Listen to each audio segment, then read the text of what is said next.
recognizes Mr. Patrick Henry, delegate from County Hanover.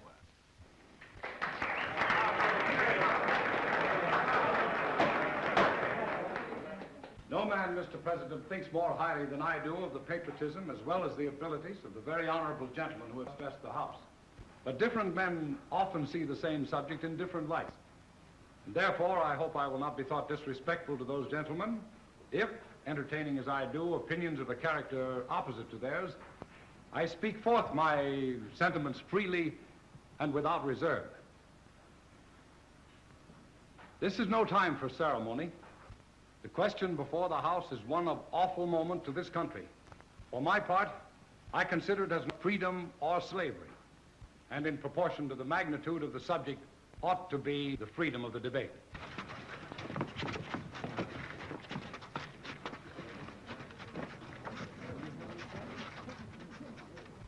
I have but one lamp by which my feet are guided, and that is the lamp of experience. I know of no way of judging of the future but by the past. And judging by the past, I wish to know what there has been in the conduct of the British ministry for the last 10 years to justify those hopes with which the gentlemen have been pleased to solace themselves and the House. Is it that insidious smile with which our petition has lately been received? Trust it not, sir. It will prove a snare to your feet. He acts as though he was afraid to speak out. Suffer not yourselves to be betrayed by a kiss. Your Excellency, I've just come from the church. Patrick Henry is making a speech and Very well.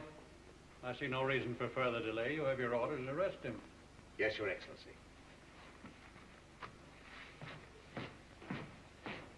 Ask yourselves how this gracious reception of our petition comports with the warlike preparations which cover our waters and darken our land.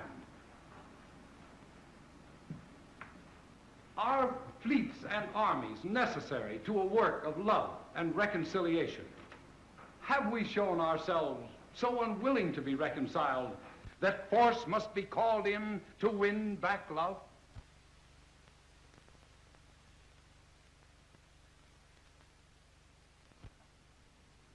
Let us not deceive ourselves, sir. These are the implements of war and subjection, the last arguments to which kings resort. I ask the gentleman, sir, what means this martial array if its purpose be not to force us into subjection? Can gentlemen assign any other possible motive for it? Has Great Britain any enemy in this quarter of the world to call for all this accumulation of navies and armies? No, sir, she has none. They are meant for us, and they can be meant for no other. They were sent over to bind and rivet upon us those chains which the British ministry had been so long forging. And what have we to oppose them? Shall we try argument? Sir, we have been trying that for the last 10 years.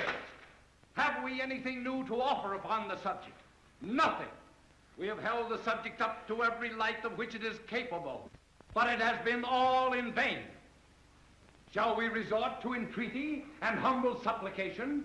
And what terms shall we find which have not already been exhausted? Let us not, I beseech you, sir, deceive ourselves longer. We have done everything that could be done to avert the storm that is now coming on. We have petitioned, we have remonstrated, we have supplicated, and we have prostrated ourselves before the throne and implored its interposition to arrest the tyrannical hands of the ministry and parliament. Our petitions have been slighted.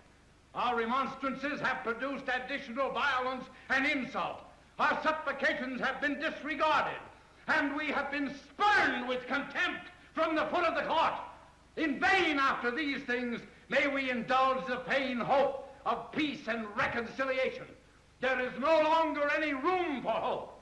If we wish to be free, if we mean to preserve inviolate those inestimable privileges for which we have so long been contending, if we mean not to basely abandon that noble struggle in which we have been so long engaged and which we have pledged ourselves never to abandon until the glorious object of our contest has been obtained, we must fight. I repeat it, sir, we must fight. An appeal to arms and the God of hosts is all that is left to us. They tell us, sir, that we are weak, unable to cope with so formidable an adversary. But when will we be stronger? Will it be the next week or the next year? Will it be when we are totally disarmed and when a British guard is stationed in every house? Shall we gather strength by irresolution and inaction? Shall we learn the means of effectual resistance by lying supinely on our backs and hugging the delusive phantom of hope? Sir, we are not weak if we make use of those means which the God of nature hath placed in our power.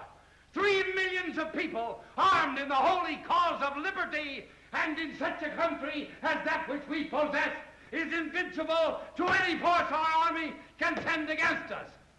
There is a just God who presides over the destinies of nations, who will raise up our friends to fight our battles for us. The battle, sir, is not to the brave alone. It is to the vigilant, the active, the brave. Besides, sir, we have no election. If we were base enough to desire it, it is now too late to retire from the contest. There is no retreat but in submission and slavery. Our chains are forged. Their clanking may be heard on the plains of Boston. The war is inevitable, and let it come. I repeat, sir, let it come. It is in vain, sir, to extenuate the matter. Gentlemen may cry peace, peace, but there is no peace. The war is actually begun. The next gale that sweeps from the north will bring to our ears the crash of resounding arms. Our brethren are already in the field. Why stand we here idle? What is it the gentlemen wish? What would they have? Is life so dear and peace so sweet as to be purchased at the price of chains and slavery? Forbid it, Almighty God! I know not what course others may take, but as for me, give me liberty or give me death!